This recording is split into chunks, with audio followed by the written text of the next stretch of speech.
Bonjour à tous. On est le 15 mai. On va vous proposer un retour d'expérience de certains collègues qu'on a identifiés avec l'activité de suivi exploitation. Et on va parler du processus de maintien en qualité de données. Alors, en termes d'objectifs, on souhaitait partager les pratiques entre les établissements. Donc, dans le cadre du suivi exploitation, je l'ai dit un peu plus tôt, je le reprends maintenant vu que l'enregistrement est relancé, c'est qu'on arrive à identifier différentes pratiques, différentes manières de répondre aux besoins de maintien en qualité de données. On va identifier les bénéfices pour les activités RH et peut-être au-delà. On est un peu humble déjà au début, on va essayer de répondre à cette question-là. Et puis à la fin, essayer de recommander des façons de faire, de vous donner des arguments, vous donner des outils afin que vous puissiez ou améliorer vos processus de maintien en qualité de données ou les demander, les revoir ou les relancer. Le contexte. D'abord, l'importance de la qualité de la donnée. Oui, c'est un peu théorique comme ça, mais vu que vous avez des SIRH qui Oui, alimentent. Allô? Pardon. Il- C'est bon. Alors, on disait que vous avez des on outils recommence, Annie. RH. Allez, bonne Par- journée. Pardon, est-ce que je peux remettre en mute ceux qui ont le micro ouvert? Merci beaucoup. Donc vous avez un outil, RH, SIAM qui alimente ou qui récupère des fois des informations qu'on entre de manière automatique ou qu'on saisit. Et dépendamment de la façon ou de comment est entrée cette donnée-là, par quel processus, suit par exemple un gestionnaire comme processus pour entrer la donnée, dépend ou son exploitation, donc je parle de la donnée, est différemment appréciée. Un impact direct sur les processus RH et la fiabilité de données qui sont récupérées, exploitées par les différents outils ou processus clients, et garantir in fine des données fiables et exploitables, encore une fois, par les processus, par le reste des organisations pour produire, par exemple, des rapports, alimenter, par exemple, le RSU ou autre. Donc, on a prévu de vous présenter les 3 établissements qu'on a sollicités et qui vont partager avec nous le retour d'expérience. Comment s'organise l'activité de maintien en qualité de données dans ces 3 établissements-là? On va donner, et c'est là où je vous inviterai à compléter parce que c'est vraiment un échange et il est très important on a sollicité que 3, mais je sais que, on sait qu'il y a beaucoup, beaucoup de choses, qui doivent être valorisées, repartagées, donc à partager, à compléter quand on abordera cette partie-là, sur les bonnes pratiques et les recommandations. On va, après faire un focus sur la complémentarité des solutions décisionnelles dans l'écosystème SIAM. Alors j'explique un peu plus. On sait que, traiter des données, faire des rapports, c'est pas seulement, porté par, SIAM ou par BO-SIAM ou par Query SIAM ou par les équipes SIRH en termes d'organisation. Il y a aussi d'autres services dans les, établissements qui ont cette mission-là. Dépendamment des profils des personnes qui sont ou pas, dans les, services. On a certains établissements qui ont la chance d'avoir des personnes qui maîtrisent certains outils, donc par défaut récupèrent certaines missions. D'autres coordonnent cette mission-là avec des services pilotage ou autres, donc hors DRH ou hors SIRH en termes d'équipe. Et c'est là où on aura des recommandations à faire. On parlera aussi de quelques confusions qu'il faut éviter. On a identifié dans le suivi exploitation que il y a quelques confusions qu'il faudra éviter et que vous devriez, je sais que vous le savez vous, mais quand même rappeler peut-être à d'autres organisations dans l'établissement la différence entre un outil de pilotage, entre un SI décisionnel, entre un outil de pilotage de masse salariale et quelle est la complémentarité et non le remplacement qui peut être effectué par l'un ou l'autre des outils. Et à la fin, on se donnera un temps d'échange et tout cela servirait ou servira à préparer, à récupérer des informations et qu'on pourrait reprendre d'une manière plus consistante, concrète, lors d'un atelier d'échange au Club U, par exemple, où vous pourriez, pour ceux qui vont être présents, échanger des bonnes pratiques, des requêtes, des documents, voilà. Tout ça va être et donc in fine, on va produire à partir de ce support-là des échanges qu'on a eus, on va dire un document qui va donner des recommandations que vous pourriez par la suite, pour certains, récupérer en interne pour initier des travaux organisationnels. Voilà, donc je finis avec ça et je passe la main aux collègues. Il était très important pour nous de utiliser la terminologie maintien en qualité de données. Très important parce que on était en déploiement, au début de SIAM, si vous vous rappelez tous, on parlait beaucoup de fiabilisation. Et on s'est rendu compte qu'il y a eu 2 soucis principaux avec cette terminologie, qui est correcte en soi, hein, fiabilisation, c'est la correction des données, mais à une finalité. Et la finalité en soi, c'était pour le déploiement, donc de SIAM, donc reprise des données de Arpège ou autres, et les intégrer dans SIAM, et il fallait faire de la fiabilisation. Donc la finalité, c'était un processus en mode projet, début-fin. La deuxième, c'est que c'est la suite du premier, c'est qu'on s'est rendu compte aussi que dans certains établissements, et peut-être ça vous parlera avec ceux avec qui on n'a pas creusé ce sujet, c'est que pour certaines instances décisionnelles dans les établissements, ayant cette finalité ou cette perspective fiabilisation, eh ben, il s'est avéré qu'il y ait des ressources qui ont été ponctionnées aux équipes SIRH, aux DRH, parce que vu qu'on est dans une perspective, partant du principe ou de la compréhension qu'on a fait de la FIAB, on a démarré l'outil, c'est bon, c'est fini, maintenant on est en exploitation. Alors que le processus de maintien en qualité de données, on considère que c'est une activité à part entière, continue, qui n'est pas un sprint, c'est-à-dire un début et une fin, ou un apnée, mais quand même quelque chose qui devra être pris en compte dans les missions des DRH et décliné au sein des services SIRH. Voilà, pour la petite, désolé, peut-être un peu longue introduction, mais il était important de rappeler ce contexte-là. Donc, les établissements qu'on a sollicités et qui ont bien voulu répondre à notre sollicitation, on a Alexandre de l'Université de Tours, Isabelle de l'Université de Reims et Diane et Nelly de l'Université de Poitiers. Donc, je passe la main aux collègues Poitiers pour commencer. Oui, bonjour à tous.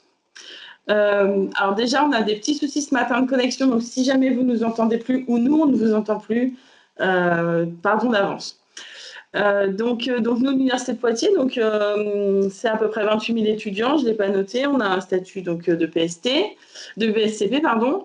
Les effectifs qu'on gère dans SIAM, donc aujourd'hui, c'est environ 3 000 agents, on a 1 600 enseignants, titulaires contractuels et puis 1 400 BIAT. Et on a à peu près 2 700 maintenant, presque vacataires d'enseignement, en tout cas plus de 2 500 par an. On a aussi des hébergés de l'ordre de 500 hébergés qu'on gère.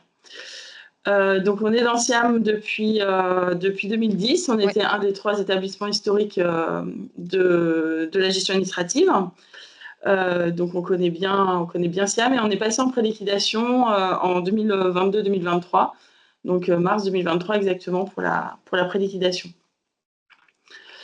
Alors l'organisation de la fonction RH au sein de l'Université de Poitiers, donc on a un service central, la DRH-RS, donc Direction des ressources humaines et de la relation sociale. On a 7 services, donc les services de gestion habituels, BIATS, enseignants, enfin en tout cas chez nous, qui gèrent tous les contractuels, tous les hébergés, tous les vacataires selon la population BIATS enseignants. On a un service plus transversal qui gère les retraites, les accidents de service, l'action sociale, le handicap, et j'en oublie. On a un service de gestion des emplois et de la masse salariale qui est à part, et on a un service de gestion prévisionnelle des ressources humaines, GPRH. qui va gérer tout le recrutement BIAT et la formation, entre autres, et tout ce qui va être lié à la cartographie des postes. Et puis ensuite, donc, il y a notre service, le service pilotage et SIRH. Donc nous, la particularité, donc nous, on est 4 agents. Je vais y revenir après, donc je termine juste. On a aussi, donc SIAM, il est déployé que en centrale, à la 60aine d'agents qui composent la DRH. En composante et en service de proximité, il n'y a pas d'accès à SIAM, ils ont uniquement des vues sur InfoView. Et donc, il y a 14 composantes et une quinzaine de services, pôles, directions. Donc, du coup, sur notre service pilotage et SIRH, à l'origine, c'était un service qui était composé de personnes qui ont travaillé uniquement sur le passage d'Arpège à SIAM. Donc, c'était vraiment un service concentré sur SIAM. Depuis plusieurs années maintenant, le service s'est développé sur la partie SIRH. Donc, on est aussi en responsabilité des autres applications RH, pas seulement SIAM. Et depuis 5 ans maintenant, on a une chargée du pilotage qui, elle, s'occupe vraiment des indicateurs, du RSU et de la partie, on va dire, enquête ministérielle, indicateurs et enquête ministérielle. Les autres collègues, donc on est 3, on s'occupe donc de SIAM en particulier, donc c'est Diane, la responsable fonctionnelle. Et puis de tous les autres outils, donc ça va passer par le recrutement, enfin les applications pour gérer le recrutement, les applications pour gérer les besoins, les applications de temps de travail, OSE notamment, et la gestion du temps BIAT, tout ce qui va être relié à l'entretien professionnel, la cartographie des postes. Donc nous, on a un rôle de coordination de tous les services avec immédiat notre DSI en fait. Voilà.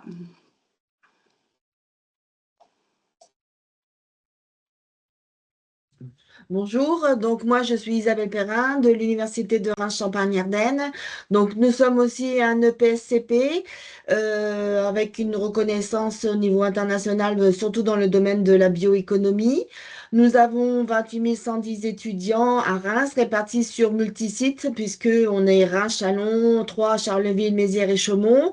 Nous avons à gérer environ 2593 agents titulaires, non titulaires. Et en plus, 2000 vacataires et à peu près 650 hébergés. Nous sommes également pluridisciplinaires, donc on couvre vraiment tous les domaines de l'enseignement, qui va des lettres jusqu'à la santé, les STAPS, etc., le droit, l'économie, la gestion. Nous avons également 32 équipes de recherche labellisées, des structures de fédératives de recherche, des plateformes et des pôles d'équipement.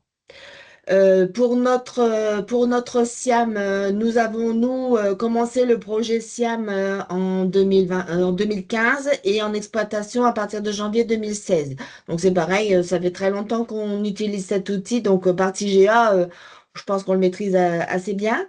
Nous avons en même temps qu'on a pris la GA, on a aussi pris la brique de PMS.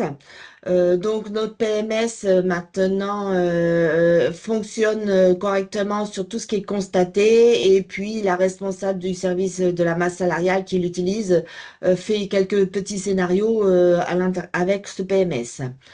Au niveau de elle exploite aussi, pardon, excusez-moi, elle exploite aussi le module de déversement puisque en fait on intègre tous nos retours de fichiers de DDFIP et on fait les fichiers pour intégrer après dans CIFAC. À partir de mai 2019, nous avions lancé aussi le projet de SIAM pré-liquidation, donc juste après la certification. Donc, on était quasiment en phase finale et puis bien sûr, on a eu le Covid qui est arrivé, ce qui nous a fait arrêter toutes nos phases. Et on a donc repris juste après le Covid pour qu'on soit en production du coup en mars 2021 et nos premières payes d'avril 2021.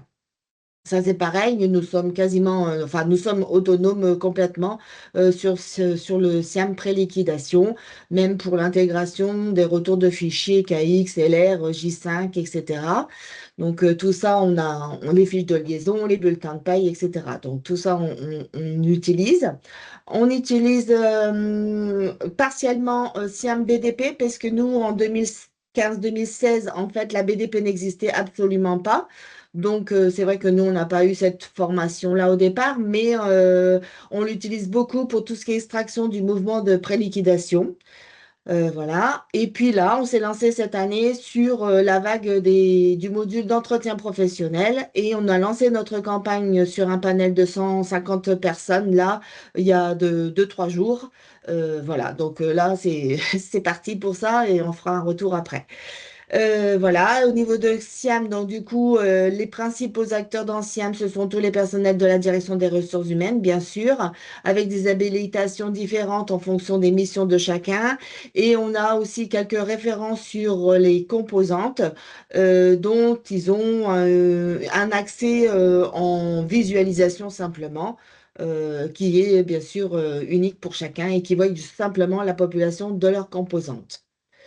Au niveau de la direction des ressources humaines, donc on est composé de 3 pôles. Un pôle carrière et paye qui contient bien sûr les services de gestion individuelle, BIAS, enseignants, enseignants-chercheurs, vacataires, etc., plus la gestion collective. Ces services-là font l'AGA et font la paye aussi.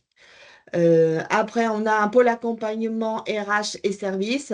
Donc, dans ce pôle-là, on a plusieurs services. Le service d'accompagnement des personnels, dont on a l'assistante sociale, on a un psychologue, on a des carrières mobilité, on a des conseillères mobilité, pardon. On a un service de formation aussi, et puis un service de recrutement, mobilité et concours. Et puis arrive le pôle de pilotage des stratégies dans lequel on a principalement 2 services, donc le service de masse salariale, de la gestion de la masse salariale, qui fait en même temps coordination de la paye. On a un contrôleur interne depuis un an. Depuis cette année, enfin depuis même janvier, on a un nouveau on a un chef de projet GPEC maintenant, et puis on a un référent Alliance Invest. C'est principalement des missions avec la recherche, les enseignants-chercheurs à l'international. Et puis bien sûr, le service SIRH et qualité dont je suis la responsable. Donc, dans ce service SIRH et qualité, donc moi, je suis responsable du service. Moi, je suis à la direction des ressources humaines depuis 1997. Donc, le volet RH, je l'ai eu en tant que gestionnaire, en tant que chargé de masse salariale et maintenant l'outil SIAM plus la responsabilité. Donc, j'ai un panel assez large. Mon équipe est plus récente puisque ça fait à peine 3 ans qu'on a ce service-là. Et puis les personnes avec qui j'avais déployé SIAM, bien, c'est parti en retraite. Donc j'ai de nouvelles personnes. Donc 4 chargés d'études et notamment un chargé d'études qui est plus sur la fonctionnalité de SIAM. D'autres qui sont plus sur les outils qui sont en lien avec SIAM, bien sûr, tout ce qui est les outils numériques tels que Omega, Orec, Oscar, Libertempo, tout ça pour la gestion des heures d'enseignement, pour la gestion des congés, pour le télétravail, etc.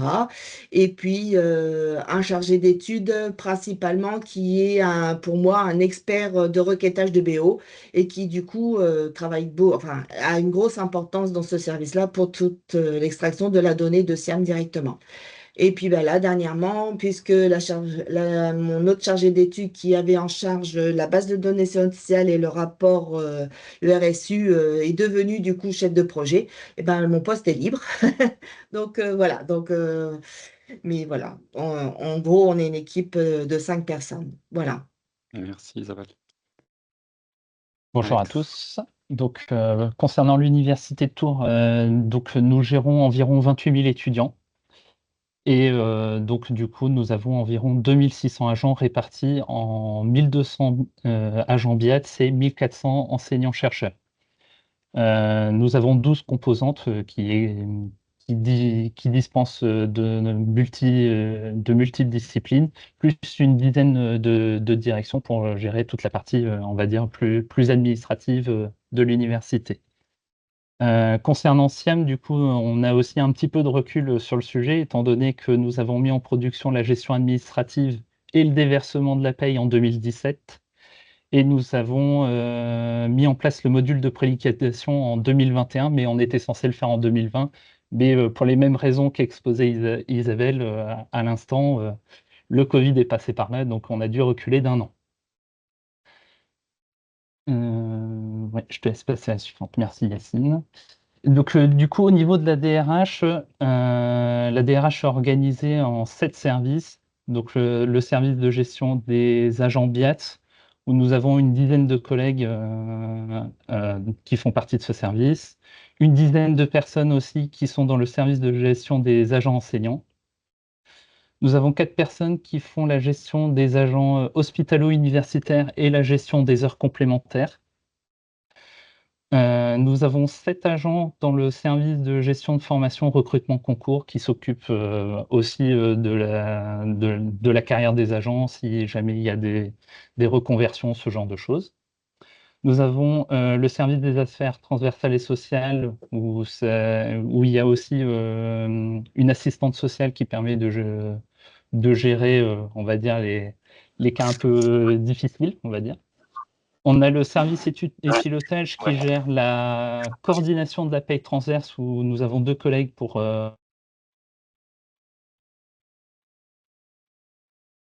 Alex, tu t'es mis en mute, voilà. Oui, non, c'est pas de souci. Et donc je disais, nous avons dans le service études et pilotage 2 collègues qui font la gestion de la paye transverse. Donc ce sont des collègues qui font le lien avec la DDFIP et une chargée de pilotage RH. Et donc, dans le service communication et CRH, il y a une personne à la tête, plus moi en lien, on va dire, fonctionnel, puisque je suis rattaché à la DSI hiérarchiquement parlant. Voilà. Et donc, du coup, c'est le focus. Donc, du coup, ma collègue qui est responsable SIRH s'occupe de l'ensemble des autres applications RH hors SIAM. Et donc, moi, du coup, j'ai la charge en technico-fonctionnel de SIAM quasiment à temps complet. Et en lien fonctionnel, on a aussi notre chargé de pilotage qui est dans le service études et pilotage. Merci Alex. Donc on va passer maintenant à la partie comment s'articule, comment est organisée l'activité de maintien en qualité de données chez les collègues. Donc on commence cette fois-ci par un...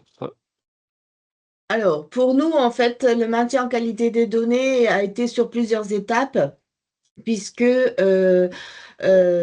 en fait, on était vraiment dans une démarche de fiabilisation de la donnée qui est vraiment depuis le début de l'outil, de l'utilisation du projet d'utilisation de SIAM en janvier 2015. Et puis, comme je vous l'ai dit tout à l'heure, on n'avait pas, on avait qu'une seule solution qui était le BO. On n'avait pas de query, on n'avait pas de BDP non plus. Donc voilà, donc on a fait une première fiabilisation lorsqu'on a voulu mettre en place le SIAM en janvier 2015. C'est une première étape très structurante puisque en fait il fallait vraiment que nos données arpèges pour aller vers SIAM soient les plus fiables possibles.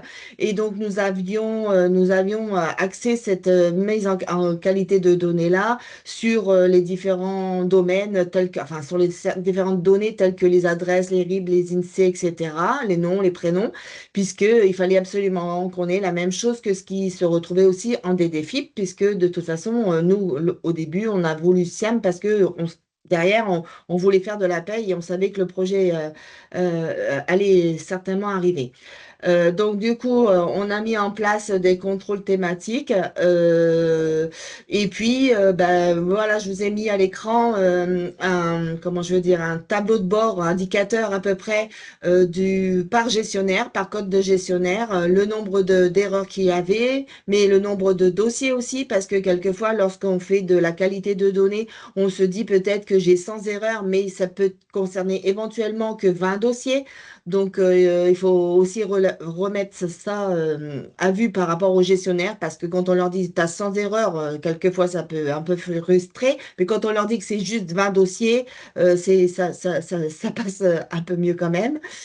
Voilà. Et puis ben aussi, la deuxième étape, c'était vraiment là, cette fois-ci, avec Siam Préliquidation, qu'il fallait absolument, absolument que tout soit quasiment identique, puisque derrière, ben, on continuait la paye avec ce nouvel outil de Siam Préliquidation. Donc voilà, on avait des taux assez raisonnables. Il y a des choses qui se sont corrigées assez facilement. Et puis, par thématique, ça pouvait vraiment, comment je veux dire, même si on reprenait plusieurs fois le dossier d'un agent, quand on était par thématique, ça permet vraiment de balayer et d'aller, enfin, pour nous, à notre sens, ça allait plus vite de faire comme ça. C'était moins fastidieux. Voilà. Par rapport à ça, si on peut tourner. Après, du coup, une fois qu'on a fini ça, ben, il y a eu bien sûr le service SIRH qui s'est construit, puisqu'il n'existait pas avant. C'est juste après Siam Préliquidation, en fait, que le service SIRH a été créé dans la direction des ressources humaines. Et puis, il fallait bien sûr continuer à ce maintien de qualité de la donnée. Et donc, on m'a demandé de lancer un projet justement sur ce maintien de qualité de la donnée. Donc là, c'est pareil, depuis janvier 2023, c'est une activité qui est au sein de notre service, qui est au départ par un groupe. On a fait un groupe au sein de la direction des ressources humaines avec des gestionnaires, des autres personnes, des autres services qui exploitent de la donnée, etc. Donc on s'est tous réunis et tout le monde a demandé, eh ben nous on a besoin de telle donnée, on a besoin, voilà. Donc méthodologiquement, on a fait un brainstorming de tout ce que tout le monde avait besoin, de la qualité de ce qu'on avait besoin derrière. Et puis après, ben on a créé, comment je veux dire. Euh, un projet qui est sur une année pour mettre en place différents indicateurs, différentes fiches, différentes extractions de BO en même temps derrière. Voilà, et ça évite vraiment de retraiter manuellement les fichiers parce que au départ, ben, on sortait des données et puis ben, on voyait bien qu'il y avait des choses qui n'étaient pas justes.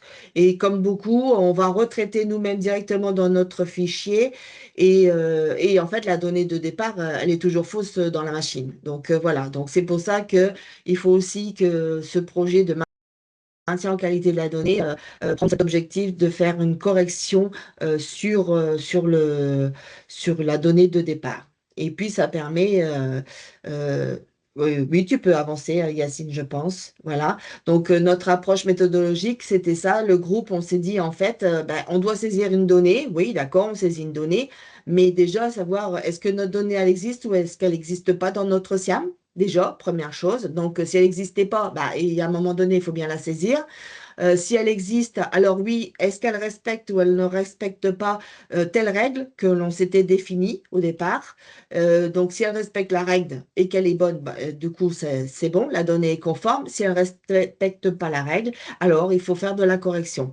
Donc, pour pouvoir savoir si respecter la règle ou pas respecter la règle, en fait, nous avions créé des fiches de données sur lequel on indique ben, exactement, typiquement par exemple, j'ai des fiches de données, comment saisir un numéro d'INSEE, à quoi ça sert, où je le trouve et quelle va être après derrière son exploitation.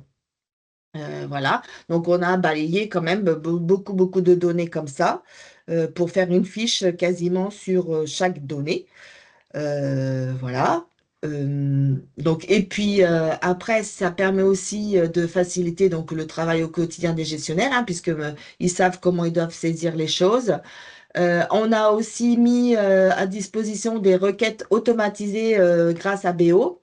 Donc, c'est mon chargé d'études au sein de mon service qui fait ça sur des thématiques bien particulières qui va là, cette fois-ci, c'est de maintien de qualité de la donnée, mais c'est aussi surtout un rythme de gestion des gestionnaires.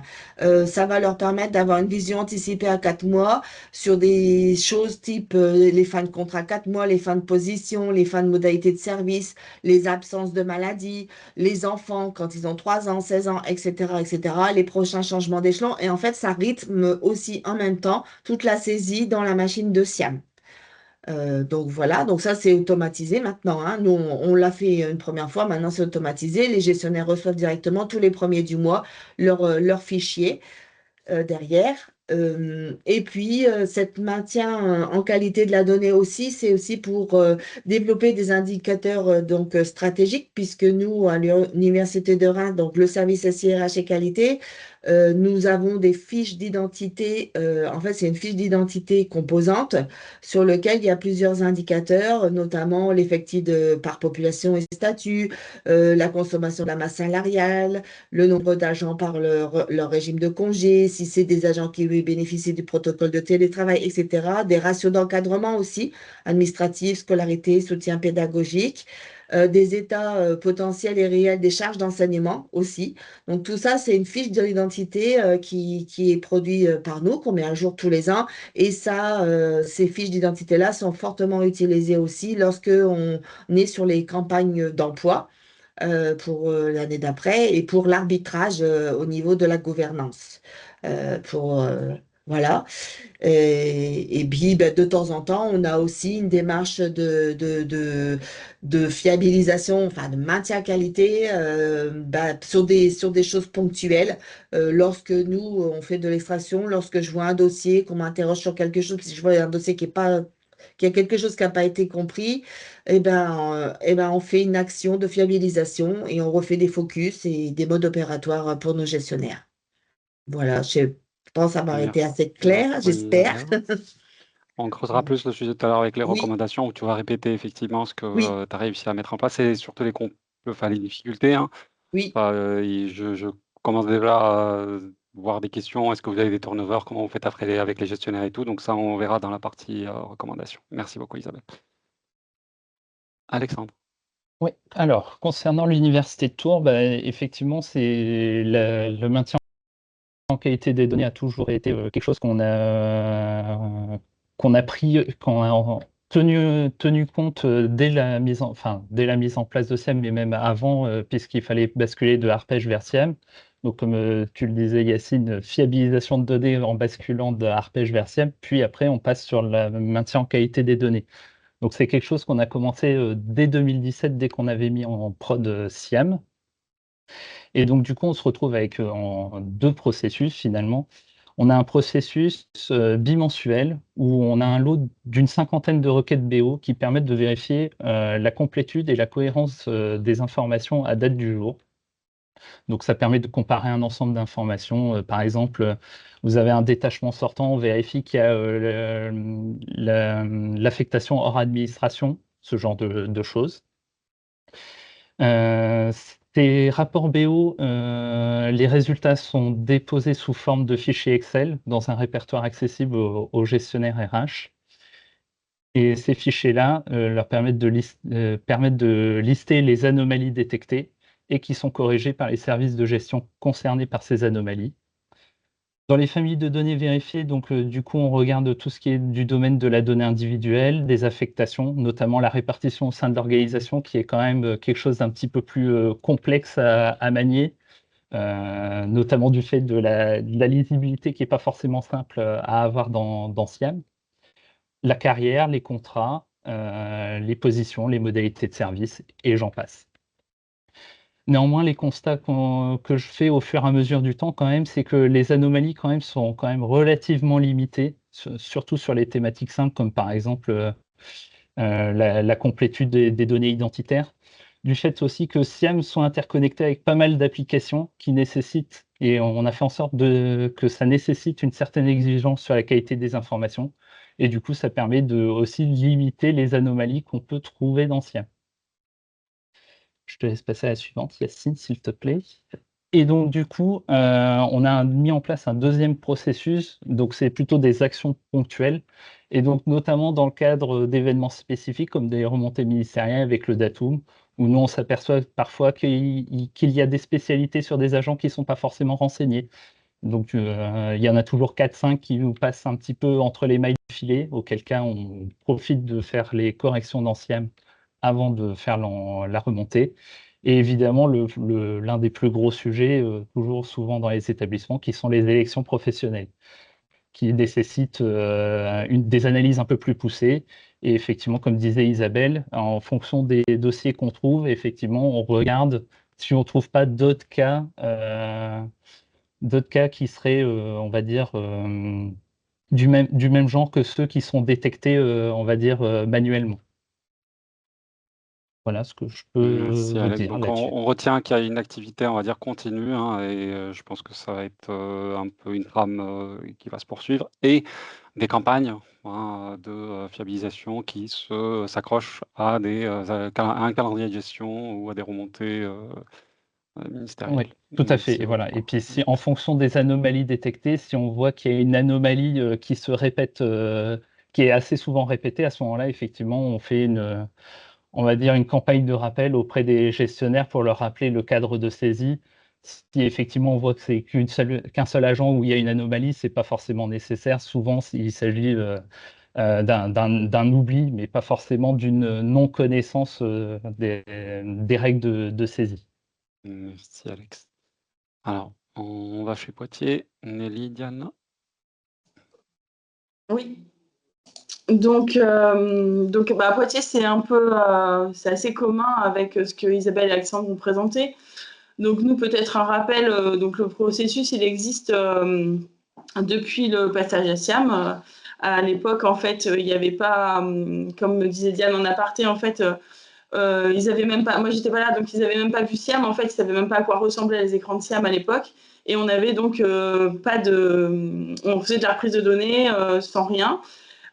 Et donc, un de nos collaborateurs à la DSI qui avait des grandes compétences en BO a créé le premier univers BO basé sur SIAM pour nous permettre de lancer un peu au moins savoir ce qui passait entre Arpège et SIAM. Et puis, donc, il y a eu beaucoup d'évolutions pendant 10 ans, vous imaginez. Donc aujourd'hui, le processus, il est mensuel. On a en fait un pack d'une centaine de requêtes sous BO qui sont donc créées, qui sont mises à jour par Diane dès que en fait on a une donnée qui est à vérifier. Et en fait, donc ça tourne tous les premiers du mois, la nuit, tout est planifié sur BO. On les réceptionne dans nos boîtes mail le premier du mois, donc sous Excel. Et on a industrialisé un peu le processus de volume pour savoir ce qui est bon, ce qui n'est pas bon, via des macros. Et donc aujourd'hui, on transmet ces informations, donc on transmet les fichiers Excel bruts aux gestionnaires via un espace partagé. Et on transmet, donc ça c'est la première chose, et elles peuvent, quand elles sont disponibles, elles sont libres, chacune, c'est surtout des femmes, c'est majoritairement des femmes, elles peuvent aller prendre les fichiers et regarder si elles ont des anomalies qui sont identifiées dedans et aller les corriger. Donc là, elles ont les fichiers bruts. Et en plus de ça, chaque mois, alors c'est qu'une fois par mois, mais des fois même une réunion mensuelle, c'est compliqué. Donc globalement, l'idée, c'est qu'une fois par mois, il y a tout de suite après la FIAB, dans les 8 jours qui suivent, on fait une réunion mensuelle avec des référents FIAB, donc un référent de BIATS, un référent enseignant, un référent du côté SAVIP, donc accompagnement, etc. La masse salariale aussi, puisqu'il gère les postes et les emplois. Et on se réunit et on vérifie les volumes, on analyse les requêtes qui ont augmenté, diminué, parce qu'on peut aussi féliciter de temps en temps quand les choses ont vraiment bien évolué. Ça, c'est hyper important de faire passer aux référents et aux gestionnaires s'il y a besoin, si ça se fait passer naturellement, que les choses évoluent dans le bon sens. Et on priorise, s'il y a trop de choses qui ne vont pas, on priorise les requêtes qu'on veut absolument faire corriger. La priorisation, elle est souvent de notre fait, c'est-à-dire que nous, on sait les dossiers qui vont arriver. Donc, par exemple, et puis les référents aussi, si par exemple, il y a une campagne d'avancement qui arrive dans les 2 mois, eh bien, on va leur demander de bien faire attention au gras des corps qui sera incohérent, des choses en fonction des priorités de l'établissement. Donc, chaque requête contient un onglet description qui permet en fait au gestionnaire de comprendre pourquoi on fait cette requête. Donc, quels sont les impacts dans les outils internes. Par exemple, on a pour OSE, selon certaines catégories, l'agent ne remonte pas dans OSE. Donc, pourquoi cette requête elle est mise en place? Les cortes pro, bien sûr. Pourquoi pour le CIR? Pourquoi pour les élections? Pourquoi, etc. Tous les besoins, les impacts que ça peut avoir. On rappelle les règles de saisie, on fait référence au MOP, donc au mode opératoire qu'on met à jour régulièrement à partir des patchs, etc. On rappelle les MOP qui sont concernés. Les anomalies, on essaye, dans la mesure du possible, de les expliquer. Et puis, on leur donne des pistes de correction si c'est possible. Il y a des anomalies qui vont être beaucoup plus simples que d'autres à expliquer. Parfois, elles ont besoin d'aller dans le dossier et puis de retravailler, puisqu'on vérifie, il y a des requêtes qui vérifient la date du jour, la situation actuelle, mais il y a aussi des requêtes qui vérifient la situation antérieure de la saisie de la carrière antérieure. Donc parfois, on peut pas, ça ne se définit pas comme ça sans le dossier. Donc oui, la famille de données vérifiées, donc nous aussi, on vérifie toute la... Enfin, en tout cas, on a des requêtes qui sont sur tout le périmètre de la GA, donc l'affectation, la carrière, les contrats, le dossier, les données individuelles, les absences, les hébergés, les modalités de service, j'en passe, j'en passe. Et on a aussi quelques requêtes qui tournent, alors côté GA, mais pour vérifier ce qui va descendre en prédic en fait. Donc on n'a pas de requête spécifique alors moi je dis fiabilisation, pardon. C'est un gros défaut chez nous par rapport aux définitions que Yacine a précisées au départ, mais on est bien dans ce contexte. Aujourd'hui, pour nous, ce qu'on appelle fiable ou fiabilisation, c'est vraiment le maintien de la qualité de la donnée. Donc, c'est juste un petit déphasage de vocabulaire. Mais en tout cas... Pour vous, ça donne le sens que tu viens de lui donner, c'est parfait. C'est pour d'autres, effectivement, où le mot a un autre sens, plus sprint. Et voilà, donc là, tout le monde a compris. Merci encore. Oui, bien sûr. Mais je préférais... Et donc, juste sur la prédictisation, on utilise l'univers prédic pour les contrôles des corps de paye, pour mettre à disposition des informations aux gestionnaires, etc. Mais on ne s'en sert pas aujourd'hui en matière de maintien de la donnée, en fait, maintien de la qualité. Et juste un petit pont que j'avais pas noté, c'est vrai que quand on est... Alors nous, on est passé tardivement en préliquidation. Tout le monde le sait, on avait été très échaudés par cette reprise de données, ce passage à SIAM, donc ça a été un peu compliqué. Il a fallu un peu de turnover chez les gestionnaires et les référents pour que les choses redeviennent un peu positives. Et donc en 2022-2023, quand on est passé à la prédic, un des grands avantages qu'on a eu grâce à tout le processus qu'on mettait en place depuis des années, c'est qu'en fait, les taux d'erreurs, d'anomalies qui nous sont fournis par les écarts calculés avec les fichiers de la DDFIP étaient très, très faibles, au dire de l'AMU, et ce qui nous a largement permis de passer très sereinement vers la préliquidation, d'avoir beaucoup plus de temps pour la formation, l'appréhension du module. Et donc, ça, c'est vrai que c'était quelque chose d'important. Donc, en complément, avant la prédic, ce qu'on faisait, c'est que tous les mois, en même temps qu'on faisait le processus dans la GA, on sortait les informations clés des fichiers de la WinPay, on sortait les mêmes informations côté SIAM, et si un IR était différent d'un côté ou de l'autre, la correction était obligatoire. Donc, on l'a fait ça sur une quinzaine de champs pendant des années. Du coup, on avait très peu d'écart réel entre WinPay et SIAM. Mais ça demande en effet beaucoup de pédagogie, etc. etc. Donc, en effet, comme Tour, régulièrement, on met en place des processus ponctuels de fiabilisation. Alors là, on peut parler de fiabilisation, parce que pour le coup, on met en place, par exemple, j'ai mis quelques exemples récents. Il y a quelques temps, on a voulu travailler sur l'affectation dans les labos des personnels émérites, parce qu'en fait, c'était une information qui n'était pas bien saisie. Donc, du coup, quand ce chantier arrive au SIRH, la première chose qu'on fait, c'est qu'on va créer une requête de haut pour voir ce qui se passe. Ensuite, on va identifier la règle de saisie qu'on est censé avoir. Une fois qu'on a fait ça, on envoie par mail au gestionnaire une fiabilisation ponctuelle avec le rappel des règles de saisie. Elles font les corrections, on leur donne un temps, elles font les corrections. On revérifie les corrections Une fois que tout est bon une première fois, on intègre en général cette nouvelle information dans le processus de maintien en qualité mensuel. Et donc, on a un suivi comme ça. S'il y a une nouvelle erreur qui arrive, et ben, du coup, ça rentre dans le processus habituel. Donc, on fait ça pour chaque nouvelle information ou nouveau chantier qui peut être mis en place dans SIAM. Et en fait, il y en a tout le temps, des nouvelles idées. Donc, il y a régulièrement des opérations ponctuelles. C'est aussi souvent le cas, je termine juste là-dessus, on fait souvent aussi pour le CIR. Le CIR, c'est complexe.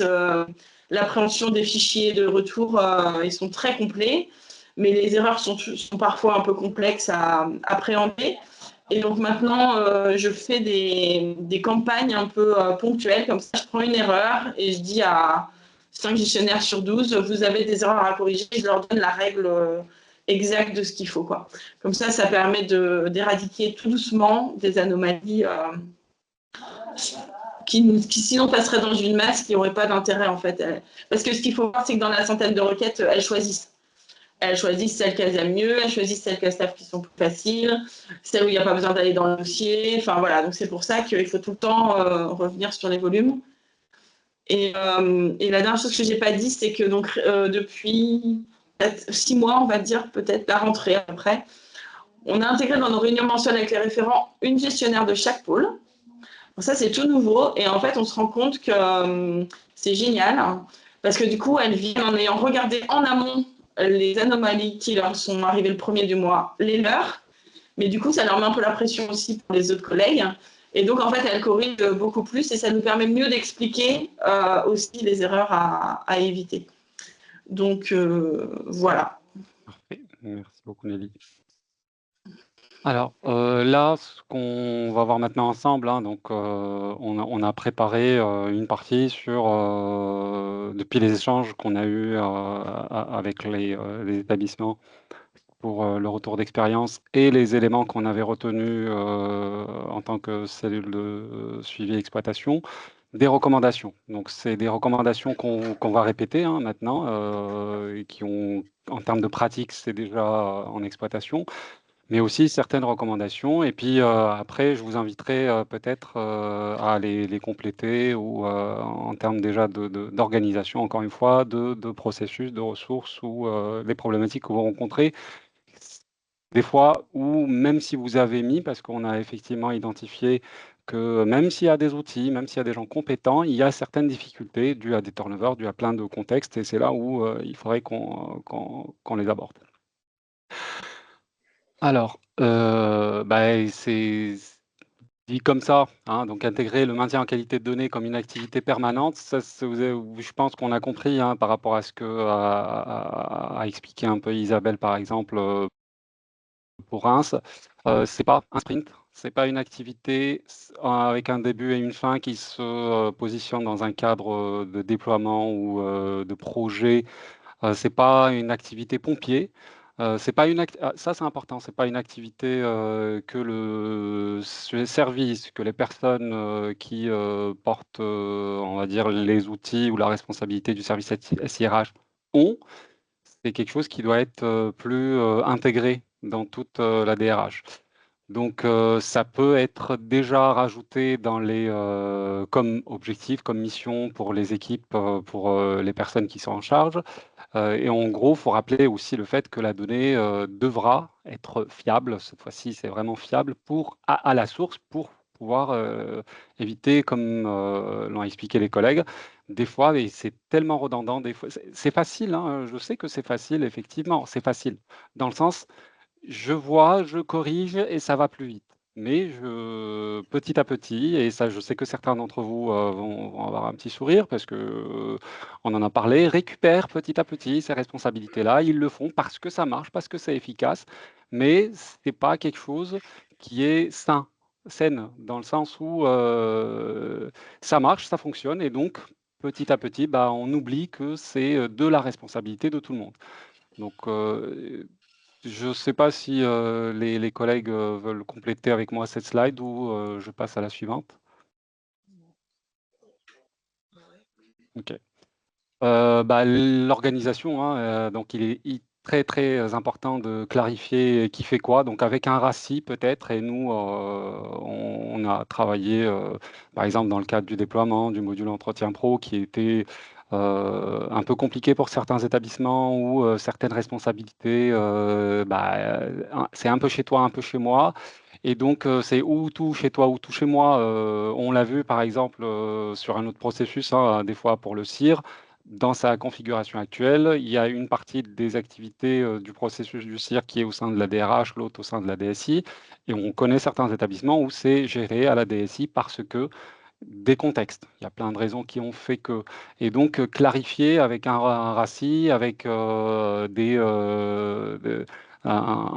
ça commence peut-être avec un document et c'est le suivi exploitation peut aider si vous souhaitez aborder ce point-là en point de suivi exploitation, à vous accompagner à construire ce type de document pour essayer d'identifier les missions et la ventilation des responsabilités et qui porte quoi, dépendamment, encore une fois, des profils des personnes, des organisations internes des établissements, parce que il y a certaines équipes SIRH qui ont des profils qui maîtrisent des outils alors que d'autres dépendent de services pilotage ou autres, mais quand même, il est important.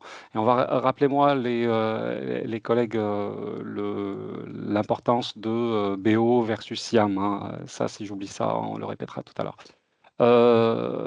Et donc, les services de gestion RH en charge des corrections, instances de validation peut-être ou de priorisation, hein, dépendamment des calendriers de gestion et de à quoi vous devez répondre s'il y a des élections ou autres. Et ça, comme l'avait dit par exemple Nelly, ça peut passer par de la sensibilisation éventuellement, par un rappel avec des fiches, comme l'a dit Isabelle auprès des gestionnaires. Je te demande de faire ça et tu as une fiche qui explique que voilà pourquoi cette information-là doit être entrée sous ce format-là. Alors, je dis tout de suite que si vous avez certains, effectivement, trop de turnover, des gestionnaires nouveaux n'ont pas cette projection. Mais c'est quand même quelque chose qu'il faudra faire parce que c'est une sensibilisation et vous répondez déjà à d'autres questions ou peut-être même à des justifications qui pourraient venir par la suite. Au moins, vous verrouillez tout ça et ça existe hein, comme des fiches qu'on peut partager les uns avec les autres. La démarche de contrôle planifiée est transparente. Hein. Les campagnes de contrôle, donc, quand on l'a dit, si c'est des calendriers de gestion, si c'est des campagnes mensuelles, dépendamment de ce qui a été remonté, ce qui a été identifié, ou quand il y a de la formation pour sensibiliser au-delà de faire des formations, exploitation ou entrée de données dans le SIRH. Je sais qu'à la rentrée, par exemple, beaucoup ont informé hein, s'il y a des gros turnovers, il y a des concours et tout, donc il y a des mouvements dans les DRH. Et si vous n'avez pas trop de temps, en général, les formations, c'est plutôt, voilà, voilà comment on entre la donnée dans la SIRH. Bah, ça se paye un peu plus tard, ou si ce n'est pas fait, ou si vous n'avez pas trop sensibilisé sur l'importance du format de l'information, SIAM ne va pas tout bloquer, ou il y a certaines informations obligatoires et d'autres pas. Hein. Certains ont demandé hein, à ce qu'il y ait est-ce qu'on peut rendre obligatoire certaines informations parce que voilà. Eh ben, sur le principe, oui, mais il faut que ça, comme c'est un outil qui est utilisé par l'ensemble de la communauté, il n'y a pas consensus hein, sur l'obligation ou pas de rendre toutes les informations obligatoirement bloquables dans SIAM. Alors, ça, en gros, ça va servir aux gestionnaires de suivre l'évolution des corrections. C'est important. Nelly a dit qu'il faut valoriser, féliciter aussi et communiquer positivement. Hein, parce que c'est vrai que quand on a tout le temps un retour sur ça, c'est comme une pluie en fait, et un retour négatif par rapport au travail. Alors que si c'est présenté, vendu comme une activité déjà continue, que il y a, ok, on peut, on identifie les éléments ou les informations qui n'ont pas été intégrées correctement dans le SIRH, c'est quand même par la suite important de dire voilà à quoi a servi ce processus-là. Donc les réunions, par exemple, de sensibilisation aussi de Poitiers, c'est une excellente initiative qui peut être intégrée dans chacun des établissements. Industrialiser les outils de détection et de documentation. Donc ici, c'est là où je vais peut-être demander à certains qui sont connectés de compléter. On a 3 établissements qui exploitent principalement BO, mais on en a d'autres, hein. On a fait l'année dernière un retour d'expérience avec Cergy et Toulon. Alors je sais pas, je pense pas avoir vu les collègues. Sur l'exploitation des queries, parce qu'on sait que c'est un enjeu aussi BO en termes de licence, où dans certains établissements, on commence à remettre en question la généralisation et l'ouverture des accès BO à un certain nombre de gestionnaires ou de personnes qui doivent l'exploiter. Et donc nous, on essaye aussi depuis l'année dernière et on continuera. Ça, c'est un objectif. Il y aura donc l'un des ateliers au Club BO, on poursuivra sur cette voie-là, parce qu'il n'y a pas BO chez tout le monde, hein, ça aussi c'est un fait. Et donc on essaie d'y répondre par des queries et avec de Mikado. Donc Sandrine, Mikado difficile à exploiter car pas possibilité de sortir une liste des anomalies. Eh ben oui. Mikado, j'avais compté sur Rennes, mais je ne sais pas si il y a des collègues de Rennes qui, je ne sais plus qui est connecté de Rennes pour parler un peu de leur exploitation de Mikado. Alors je ne me rappelle plus si c'était Rennes 1 ou Rennes 2. Oui, bonjour. Oui. À Rennes, Oui, salut Stéphane. ouais, à Rennes, effectivement, on a mis en place Mikado, ça fait quelques temps déjà. Et on a eu une démarche qu'on a partagée d'ailleurs avec nos collègues de Rennes 2. Et on n'est jamais au bout en fait. Donc on a mené au bout la démarche Mikado, mais ensuite il y a d'autres anomalies à lever dans un second temps qui vont au-delà de Mikado, puisque c'est des anomalies qui empêchent finalement le Mikado de tourner, quoi. Donc c'est en Alors, est-ce que amont même déjà du tu peux traitement faire Mikado. un petit résumé de comment vous l'exploitez? Parce que je parle souvent de ce que vous faites chez vous en le faisant tourner en pré-prod. Nous, on a commencé par essayer de le faire tourner en manuel. Et notre choix déjà, c'était de le faire tourner sur la pré-prod et pas sur la prod. Donc on exécute Mikado uniquement sur notre base de pré-production et on corrige les anomalies finalement essentiellement au SIRH pour limiter l'impact en fait sur les services de gestion. Donc il n'y a pas Et l'apparition tous des les petits gestionnaires, draps ils d'anomalies, créent etc. à la pré-prod. En fait, nous, on gère finalement Mikado au SIRH, quoi. Voilà. D'accord. Donc il Et n'y a pas. par rapport au positionnement, ou enfin l'exploitation de Mikado pour pouvoir répondre à des besoins en termes de peut-être calendrier de gestion ou autre, des besoins de remontée ou autre, est-ce que l'exploitation de Mikado se fait au fil de l'eau, comme tu le dis, par rapport à des besoins spécifiques, ou voilà, c'est ça. Non, c'est vraiment une tâche de fond. Mikado, c'est ce qu'on va faire quand on a le temps, en gros. On a Mais donc choisi de le très mettre en œuvre, concrètement, vas-y, décris-nous une journée où mais Mikado, nous, alors c'est ce que je disais au départ, on l'a lancé manuellement, donc c'était assez fastidieux. Enfin voilà, on avait du mal à faire ça. Et puis avec l'équipe Siam Technique, hein, qui est sur Rennes, qui est mutualisée pour plusieurs établissements. Donc c'est eux qui ont mis en place maintenant l'automatisation. Et donc Mikado en fait le traitement tourne chaque samedi. Et comme ça, derrière, nous, on peut analyser chaque semaine les anomalies éventuelles qui remonteraient et les traiter. Il faut savoir qu'on a fait plusieurs passes et donc maintenant, on a vraiment très peu d'anomalies résiduelles qui remontent, quoi. et l'exemple concret, parce que Mikado, je rappelle, hein, c'est donc un référentiel réglementaire du CESIR, et vous avez des indicateurs avec des codes couleurs qui indiquent qu'il y a des incohérences dans le dossier rouge ou vert. Vas-y, un cas concret ou deux. ouais, des cas concrets, mais surtout ce que je voulais dire, c'est de ne pas hésiter à démarrer, petit. C'est-à-dire de pas remonter trop loin dans le temps, quoi. Au départ, on a pris qu'1 mois de traitement et on a déjà eu une masse d'anomalies. Alors, peut-être parce que chez nous, on n'était pas, voilà, on n'avait pas fait beaucoup de mise en qualité, en amont, mais voilà, sur 1 mois et on a des gros volumes, mais ces gros volumes, on les traite, assez facilement, quoi. Parce que, on comprend de quoi il s'agit et ensuite ça fait tomber, successivement plusieurs anomalies. Et donc c'est pas par rapport à Heu, un chantier ou autre, c'est vraiment au fil de l'eau? ouais, ouais, ouais.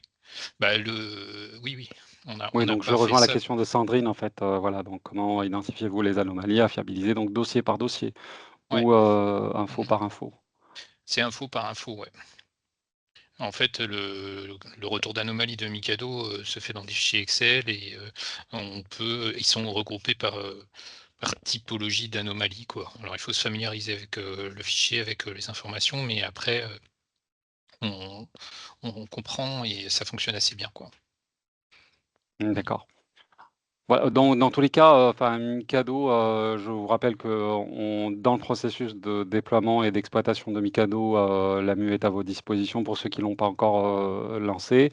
Donc il suffit de faire une DA ou, d'aborder le sujet en suivi exploitation et la mue vous accompagne pour, le déploiement et l'exploitation de Mikado. Mais on sait, alors ça, on l'aborde, hein, en point de suivi et les retours qu'on a en général, c'est que oui, OK, ça tourne, et on pense qu'il faut quand même qu'on de notre côté, hein, on rappelle, dans quel cadre et comment, exploiter, et quelles seraient les plus-values qu'on pourrait, sortir de Mikado, dans un contexte moins, par à-coup, comme tu es en train de le décrire, dossier par dossier ou un peu plus général, on va dire. Ce qu'il faut préciser aussi, c'est que alors, bah, c'était Philippe Mulet jusque-là. Maintenant, je ne sais pas qui est le collègue chez vous qui s'en Mmh. occupe, mais il nous avait fourni, pas mal de requêtes qui permettent de corriger en masse les anomalies. C'est ça. Donc sur les 3000 lignes qu'on avait, au total, en première analyse, on a dû en corriger, 2000, avec, des requêtes, quoi. Et c'est ça l'accompagnement effectivement que Ouais. l'AMU, Mmh. vous propose. Mmh. Merci beaucoup, Stéphane. Je t'en prie. Sur les autres outils query, est-ce que j'ai des collègues, qui sont présents, qui exploitent, les queries à un certain niveau pour répondre aux besoins de maintien en qualité de données, ou exploitation dans un processus, courant? Non, en général, Cergy, Toulon sont pas là. Bah, dans tous les cas, on essaiera de Bonjour. oui? Juste à Saint-Étienne, je sais qu'on a mis en place une query pour avoir les données qui étaient en mode projet, afin justement de fiabiliser toutes ces choses-là. Alors après, c'était sur certains champs spécifiques, hein, nom, prénom, adresse, mais voilà, on a fait ça par exemple pour en query. Merci Cindy, effectivement, après donc, je vous ai rappelé, hein, lors des points de suivi, les queries, quand on était en phase de déploiement, on les vendait, on les présentait comme étant un processus dit technique et on demandait aux établissements, quand on était en déploiement SIAM, d'envoyer aux formations, de modèles de données, HRQuery, des profils techniques accompagnés avec des profils fonctionnels. On a depuis un moment là, c'est présenté comme étant un chantier fonctionnel, et ça peut être aussi technique dans le sens où il y a des profils comme Alexandre qui sont à la DSI, mais qui, couvrent aussi des processus fonctionnels. On en a certains, hein, dans les établissements. Et puis on avance aussi pour les présenter, comme, on va dire, pouvant aussi répondre à des besoins de maintien en qualité de données quand il y a pas BO. Donc on les présente comme outils complémentaires, à BO quand il y a, ou pouvant aussi jusqu'à un certain niveau pouvoir, répondre, à une exploitation, sans BO. C'est le cas de Toulon et Cergy, pour d'autres aussi. Il y a eu des formations, sur Query et un Samir, hein, qui est le référent du domaine entre autres, en avance un peu aussi pour présenter, on va dire un menu ou une manière d'exploiter Query, c'est Intuitive Query. Voilà, je dis ça maintenant et puis Samir le présentera un peu plus tard. C'est une interface. Ben, il n'y a plus besoin d'aller dans le Design Center pour faire des choses. Et ça peut normalement répondre à des besoins quand, encore une fois, il n'y a pas de difficulté de BO. Bertrand, oui, pour l'Hidalgo, effectivement, on utilise beaucoup les queries pour fiabiliser les données. Donc, c'est Selena qui s'en occupe. Bertrand, si tu veux dire juste un mot pour que je puisse passer à la suite. Bonjour, c'est Jackie. Salut Jackie. Voilà. Avec Céline, ouais, on a mis en Céline, place ouais, pardon. les queries aussi. Céline, je pense elle suit la formation. Nous, on a mis en place pour fiabiliser les données concernant, par exemple, le renouvellement des contrats ou quand il y a voir si les dossiers sont clos, par exemple. On a mis en place aussi, enfin, on a utilisé par rapport à la formation de l'Université de Toulon les queries qu'elle nous avait transmises. Et par exemple, les postes inoccupés, tout poste, voilà. Et puis après, nous aussi, on a par exemple pour les héberger, enfin, on a différentes queries par rapport à notre univers. Et on a aussi une query, par exemple, pour utiliser des données pour le RSU, le bilan social, côté plutôt gestion administrative. Voilà. Merci Jacqueline. On a à Ok, peu voilà. près, on va dire, une vingtaine de queries, quoi. Voilà. Mais c'est vrai qu'on utilise plus pour l'instant la query que BO, parce que là, on a eu le nouveau BO, la BO Post, par exemple, et on est encore... on essaye de comprendre comment ça marche. Donc c'est pour ça, quand je vais aller au Club Siam, Il y l'atelier aura BO l'atelier de Post Nicolas qui va encore parler m'intéresse dessus. beaucoup. Voilà. Très bien, merci Jacqueline.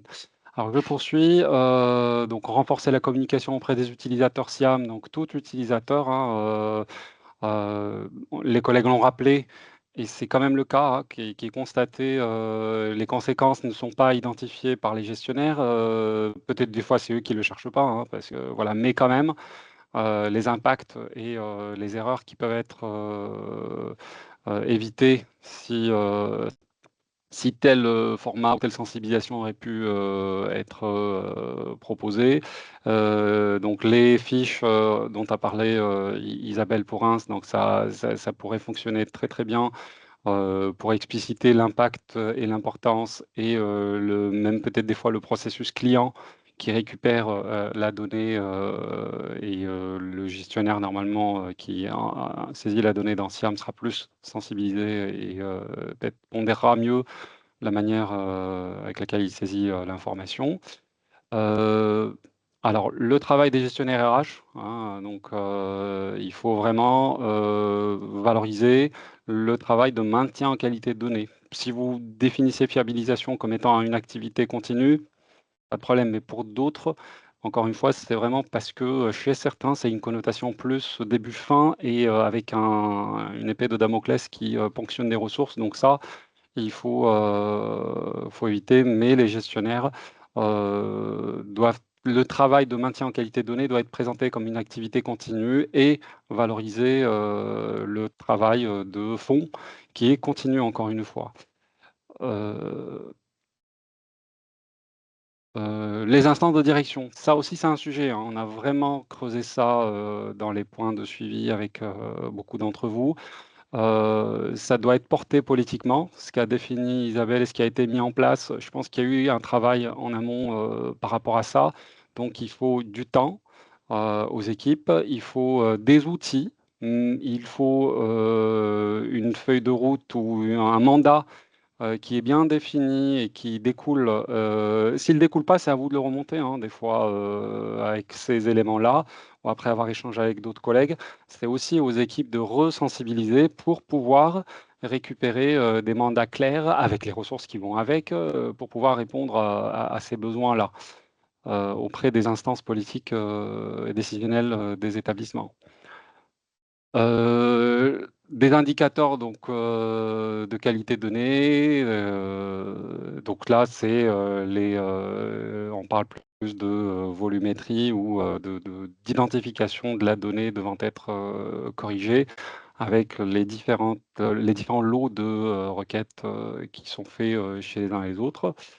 Et tout ça, en fait, ça découle vers la dernière section. On va parler un peu de la complémentarité des solutions décisionnelles dans l'écosystème SIAM. Donc, en gros, on part du principe que les organisations chez les uns et les autres sont différentes dans les établissements. Les mandats donnés aux équipes SIRH ou la ventilation des activités de traitement de données sont différentes chez, par exemple, on a un service pilotage qui, des fois, n'est même pas la DRH et qui doit fournir un service quand l'activité ou la compétence ou le mandat n'est pas donné à la DRH et donc au service SIRH. Et des fois, on a des confusions. Donc, je commence par celle-là, ce qui était très importante, qu'on a noté sur quelques points. C'est qu'il y a certaines instances décisionnelles qui commencent à communiquer avec une perspective de on a un nouveau SI décisionnel et ce nouveau SI décisionnel, on a deux exemples. Hein. Il y a eu, donc en gros, vous avez Steren de l'Université de Rennes et Sirocco qui est proposé par l'AMU. Et on pense que ces outils-là peuvent se substituer à des outils de maintien en qualité de données comme Business Object par exemple ou autres. Donc DSI décisionnels sont des plateformes de visualisation construites sur des modèles standards avec des indicateurs pré-paramétrés, avec les domaines RH, finance, formation et tout ça. Donc c'est un entrepôt de données dans lequel on récupère des informations de différentes sources, les systèmes d'information, et on les traite pour faire des projections et proposer une lecture homogène et destinée à un public non expert, donc des instances décisionnelles dans les établissements. Important, parce que ça, on a veillé vraiment à avoir des arguments très concrets. Vous avez en gros une donnée sur 45 qui est issue du SIRH et qui est mobilisée dans ce cadre-là, au-delà du fait que la donnée elle est froide. Ça veut dire que ce n'est pas dynamique. Alors, aussi, donc un SI décisionnel, c'est un outil de pilotage qui est destiné à des instances décisionnelles dans les établissements, alors que BO, c'est un outil qui est dynamique, qui est riche, qui a une souplesse avec, vous voyez, la richesse des univers qu'on commence à vous proposer et dont le dernier qui est BO Post. Il a un accès à 1800 informations natives déjà dans le SIRH. Il a, au-delà de la date du jour, il y a aussi il peut récupérer des données à date d'observation ou sur une période. En général, pour le moment, BO reste l'outil de référence pour les administrateurs SIRH. Et donc, en gros, c'est un outil où, avec une vision exhaustive, maîtrisée et contextuelle. Donc, il est dynamique et vivant. Et à ne vraiment pas confondre avec ce que peut couvrir un SI décisionnel qui n'a pas du tout la même finalité d'exploitation. Coordination entre les services producteurs de données. Donc pareil, j'invite les collègues à compléter et pour mieux contextualiser et rappeler un peu ce qui se fait chez les uns et les autres. Donc en gros, on l'avait dit un peu plus tôt, des fois il y a un service SIRH qui a un mandat, qui a des ressources, qui a des compétences et qui couvre un certain nombre de besoins. À qui, il y a une personne qui a du BO, vous avez tout, on vous demande de produire le RSU. Des fois, dans d'autres organisations, ces deux missions-là s'en dissocier parce qu'encore une fois, la compétence BO n'existe pas dans le service SIRH, donc vous êtes plus en mode client vous devez solliciter un autre service qui, lui, au-delà de servir la DRH, devra servir d'autres directions de l'établissement. Et c'est là où, si ce n'est pas bien coordonné, bien expliqué, bien exploité, ça peut ne pas répondre absolument et efficacement aux besoins que vous auriez souhaité avoir du SIRH. Et là, je laisse les collègues, on va dire, expliquer un peu quelle est la plus-value d'avoir des personnes qui maîtrisent BO et SIAM en même temps, versus un service que vous allez solliciter, par exemple, à une direction pilotage, qui ont des ressources qui maîtrisent très très bien BO, mais qui n'ont pas la maîtrise de SIAM.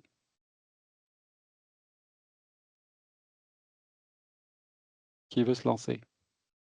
Alex, Isabelle, Nelly, pour l'exploitation de SIAM, pour l'exploitation de BO avec une couche de maîtrise SIAM. Oui, bon, je vais me lancer du coup. Effectivement, c'est comme tu disais, c'est indispensable dans le sens où quand on a un besoin qui est évoqué, que ce soit par une gouvernance, par un métier, il est nécessaire d'arriver à l'expliciter et de savoir où chercher dans SIAM l'information, pour pouvoir la restituer après correctement avec BO. Ça nécessite vraiment de bien connaître SIAM pour après pouvoir utiliser BO dans la foulée et requêter les informations aux bons endroits. Parce qu'on peut arriver à requêter dans BO, on va dire un peu à l'aveugle, mais sans savoir exactement ce qu'on fait si on connaît pas SIAM. J'ai eu pour exemple des services qui sont extérieurs à la DRH qui requêtent dans BO et qui viennent nous indiquer comme quoi ce qu'il y a dans SIAM en matière de données, c'est pas forcément correct. Et en fait, il s'avère qu'ils ne tenaient pas forcément compte de l'aspect on va dire, soit réglementaire, soit de la structure de données dans SIAM. Et en fait, ils n'axaient pas correctement la construction de leur requête. D'où la nécessité de bien connaître, finalement d'être formé à SIAM pour pouvoir aller exploiter la donnée correctement avec BO. Surtout que BO permet en plus, du coup, de par sa souplesse, de faire soit après de l'agrégation de données, de la transformation d'informations, ce genre de choses. C'est la souplesse, mais en même temps la complexité supplémentaire de l'outil. Faut dire IJAS aussi. Merci Alexandre.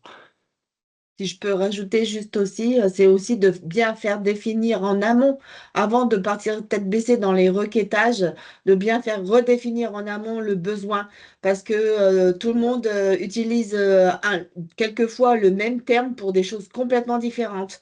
Et ça, c'est aussi très important, parce que quand on fait du requêtage et qu'on doit justement aller chercher la donnée, des fois on se retrouve avec des choses complètement différentes par rapport au besoin initial. Donc il y a ça dans une première étape de bien redéfinir ce besoin-là.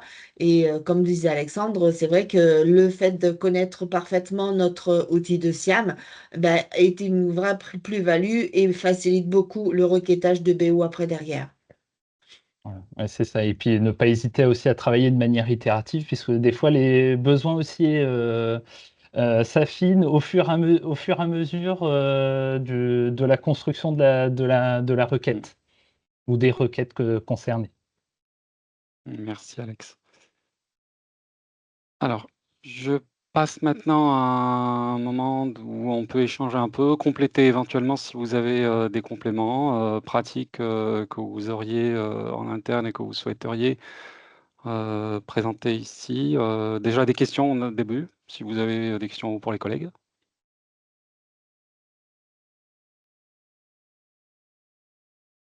Un seul à la fois.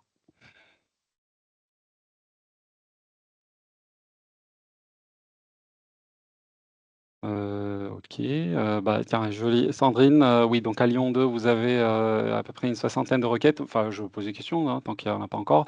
Des requêtes, elles sont transposables, les requêtes que vous avez? Vous avez une partie qu'on pourrait transposer, dite générique chez certains et d'autres pas? Quel serait quel serait le niveau de reprise de requêtes, que j'appellerais générique et qu'on peut au moins partager avec l'ensemble des établissements ou que l'ensemble des établissements peuvent échanger entre eux, qui permettrait à beaucoup de ne pas démarrer de zéro? A priori, c'est sur des requêtes, c'est des requêtes qui sont assez facilement transposables, il y a rien de de spécifique, c'est sur des champs classiques. Donc je pense que c'est assez facilement transposable. Enfin, n'importe quelle requête BO, a priori, elle est assez, à mon avis, assez facilement transposable sur des données de fiabilisation. On va tous regarder les mêmes données. Daniel. Moi, j'avais une question. Pardon. J'allais aussi poser une question, mais je me permets juste, du coup, comme j'ai le micro ouvert, alors ça peut paraître peut-être un petit peu en dehors du champ, mais il y a quand même un point important en termes de fiabilisation, c'est la formation des gestionnaires. Et il y a un point où on se pose un peu des questions, c'est sur justement, on a des gestionnaires qui arrivent, en fait, ils n'arrivent pas tous au 1er septembre, hein, on a des gestionnaires qui arrivent comme ça au fil de l'eau, et ça devient finalement assez lourd. Donc, nous, en général, on prévoit une grosse formation, on va dire sur un jour ou deux, vraiment pour former de manière très exhaustive sur SIAM. Mais on se confronte quand même à une difficulté avec les gestionnaires qui vont arriver au fil de l'eau. C'est-à-dire que parfois, au bout de 3 semaines, j'ai fait... Tu lâches sur le tas. Et je me demandais si vous aviez réfléchi à un format, en fait, de formation. Comment est-ce que vous formez vos gestionnaires quand ils arrivent comme ça au fil de l'eau? Ça si ce pas une campagne de recrutement après, en septembre ou en octobre en général. À quel rythme et sous quel format vous les formez? Parce qu'il y a des choses, par exemple, nous, on réfléchit beaucoup à ça, par exemple, à faire peut-être des tutoriels vidéo, ou bien, voilà, parce que former à SIAM, il faut pratiquer, enfin, il faut quand même qu'il y ait... On peut pas... Il y a certaines formations sur d'autres outils qu'on va faire, on va faire une visio qui va durer 2 heures. Sur SIAM, ça ne me paraît pas envisageable. Je suis curieuse de savoir ce que vous pouvez faire. Je vais passer par la suite, donc je laisse les collègues répondre, ensuite Daniel et ensuite Badra, je te passe. Donc réponse Daniel, Badra. Alors bonjour, alors nous on est en pleine vague d'installation de SIAM. Justement au départ on avait la question au niveau SIAM GA parce on a commencé par SIAM GA et ensuite on est arrivé en prélic là actuellement, on passe ce mois-ci de manière définitive. Nous aussi on a eu un certain turnover au niveau de nos gestionnaires. Alors moi j'ai eu une expérience assez diverse, j'étais au contrôle, je suis passée par le SPE, je suis revenue au contrôle de la paye en responsable coordination et là je suis arrivée au pilotage RH et je fais partie de la cellule expertise au niveau de la préliquidation sur SIAM. En fait, nous, ce qui s'était passé, c'est que effectivement, c'est compliqué de devoir tout le temps reformer. On a essayé avec les différentes équipes, on a commencé par la GA, à mettre en place des modes opératoires très ciblés en fonction de vraiment leur population, avec des captures d'écran, vraiment des gros modes opératoires assez explicatifs. Et on laisse nos gestionnaires avec leurs différents responsables commencer à former. Et ensuite, on intervient par la suite en cas de besoin. Donc, soit c'est la cellule au niveau de la paye, donc ce sera la cellule paye qui va venir intervenir, ou au niveau SIRH quand il y a des soucis en GA, etc.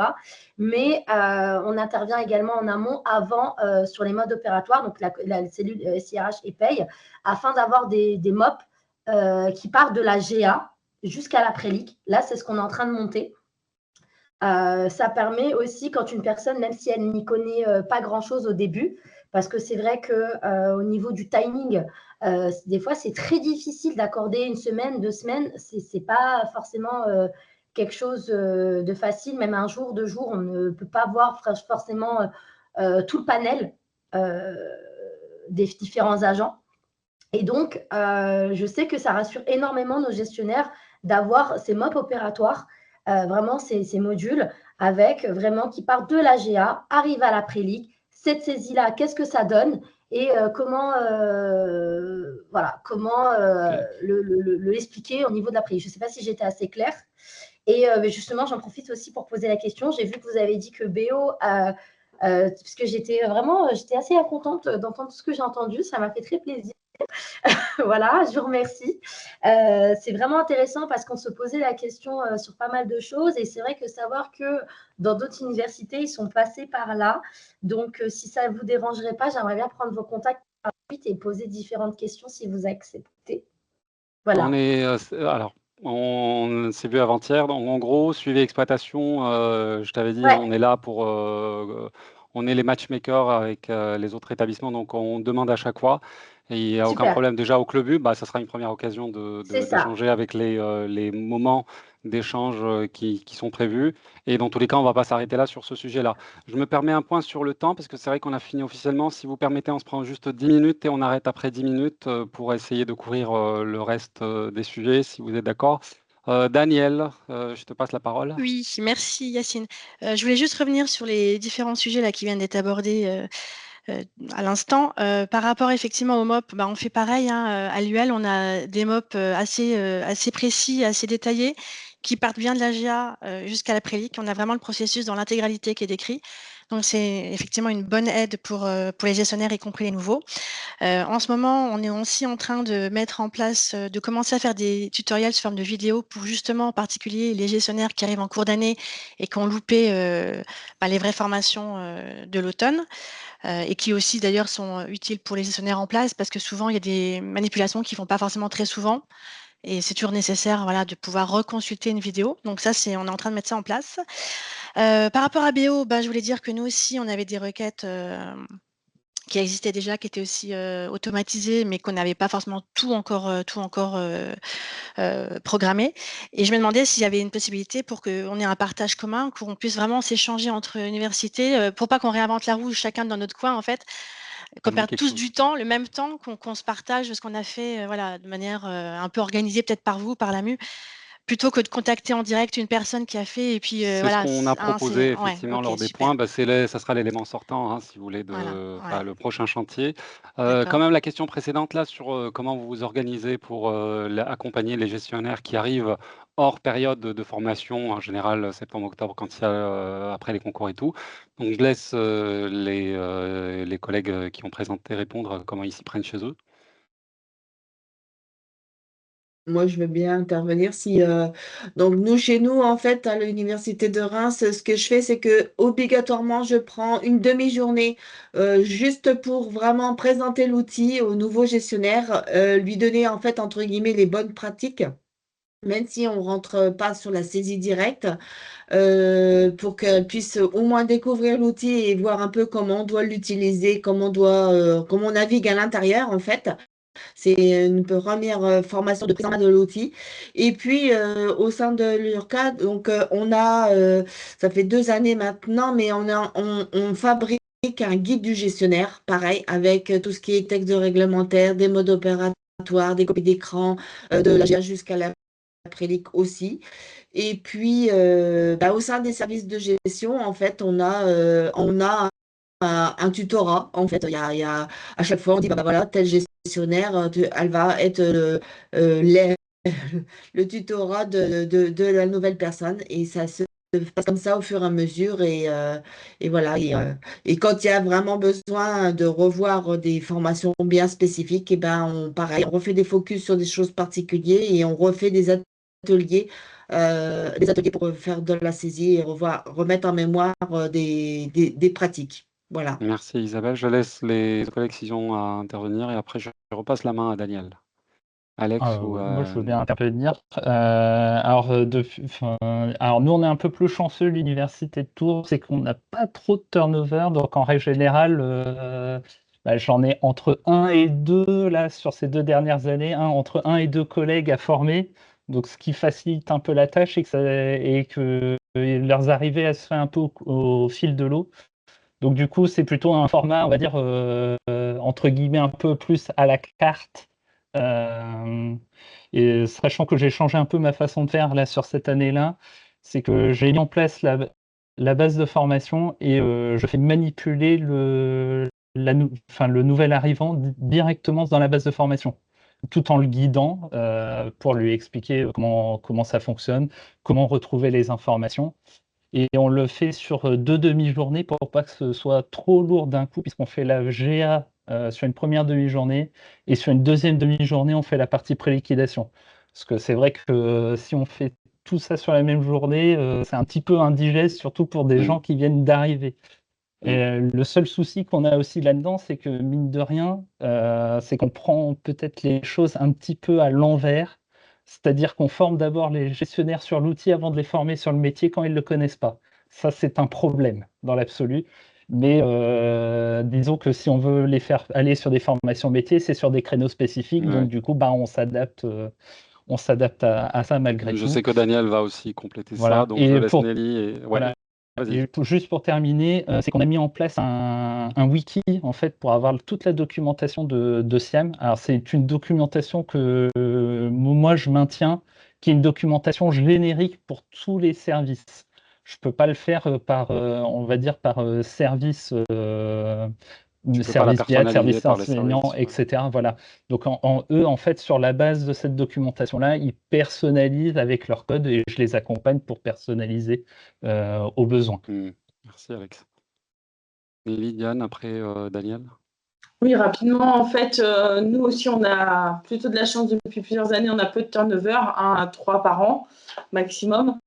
Et donc, quand ça arrive en cours d'année, ce qui est quand même assez rare, et ça nous est arrivé dernièrement, c'est qu'en fait, on se met d'accord avec les pôles de gestion pour éventuellement restreindre le périmètre des actions à faire dans SIAM. C'est-à-dire que, par exemple, là, quelqu'un est arrivé, il va faire que des prises en charge de vacataires d'enseignement, donc ça va décharger les collègues qui restent, et elle ne va pas faire la préligue des vacataires. Comme ça, on restreint, parce que par exemple là, ça ne va pas être un contrat très long, donc ça ne vaut pas le coup d'investir, donc on mesure un peu l'investissement, en attendant, si jamais elle était renouvelée, d'avoir une formation complète en septembre-octobre, avec les éventuels nouveaux, ou même elle toute seule, si elle est toujours toute seule, nouvelle. Voilà, c'est notre méthode de 2 ans à peu près. Et puis il y a sur les MOP et bien sûr le tutorat, aussi. Merci. Effectivement, nous, c'est un peu pareil à l'UL, on fonctionne un peu comme vous. On a quand même peut-être un peu plus de turnover. Et donc, on a aussi ce côté tutorat, la petite demi-journée à l'arrivée, voilà, où je montre rapidement aussi comment ça fonctionne. Et ce qu'on a mis en place aussi, on a aussi un wiki chez nous où on a créé une FAQ en fait qui reprend les questions principales que se posent les gestionnaires. Où on met les captures d'écran, les explications, alors que ce soit très clairement technique ou alors un peu plus, parfois c'est un peu plus réglementaire au niveau des questions, mais enfin c'est vraiment tout ce qui touche à SIAM, on leur a fait une petite FAQ. Et puis nos MOP sont tous mis sur un répertoire commun en accès libre. Par contre, je voulais aussi rebondir sur les queries parce qu'on a suivi la formation en décembre avec Samir. Donc là, on a commencé à se mettre dessus. Mais en fait, on se rend compte qu'on aurait besoin en fait d'une formation un peu plus poussée maintenant parce que là, on a vraiment vu grosso modo qu'on a découvert. Ouais, donc voilà, j'aimerais bien pouvoir avoir une formation query un peu plus poussée. Et tout à l'heure, tu as parlé d'une interface query qui éviterait d'aller dans le design center. Et ça, je suis pas au courant. T'en parleras, je te laisse en Donc, parler à Samir au club. Ouais. Okay. Donc, c'est prévu, voilà, c'est dans les tuyaux. Okay. Donc, dans le cadre de la relance de l'exploitation des queries pour répondre, entre autres, surtout même aux établissements qui n'ont pas BO et qui doivent trouver une solution qui ressemblerait. Donc ça, il va en parler un peu au club. Et c'est l'objectif donc de la deuxième phase de formation, parce que comme c'était un sujet qui redescendait un peu, il restait que quelques établissements qui utilisaient les queries. La formation de l'année dernière a servi de première étape à ce processus-là. Donc, et ensuite, on reparlera de comment on peut relancer le sujet de l'exploitation des queries et donc cette partie-là de Intuitive Query. On est à 9 minutes. Est-ce que prochaines étapes pour moi? Donc, on retient qu'il y a quand même des bonnes pratiques, il y a quand même une possibilité de partage entre les établissements. On profitera pour ceux qui sont déjà au club pour essayer de partager, de faire échanger déjà les établissements entre eux. Nous, derrière, dépendamment de ce qui va être échangé ou partagé par certains, on peut faire un peu la boîte de vitesse où on récupère le besoin, mais en échange avec les établissements. C'est ce qu'on fait tout le temps, dans tous les cas, à chaque point de suivi. Et puis, on se dit au club et on décidera ce qu'on va faire par la suite en termes d'outils, comment on va échanger, par quels moyens, voilà. Merci beaucoup, beaucoup, beaucoup aux 3 établissements, hein, Alex, Isabelle, Nelly et Diane. Merci beaucoup aussi à vous autres. Et puis, on se dit pour ceux qui sont au prochain club. Et sinon, à la prochaine, dans un suivi d'exploitation, dans une autre webconf. Merci, au revoir. Merci. Merci, au revoir.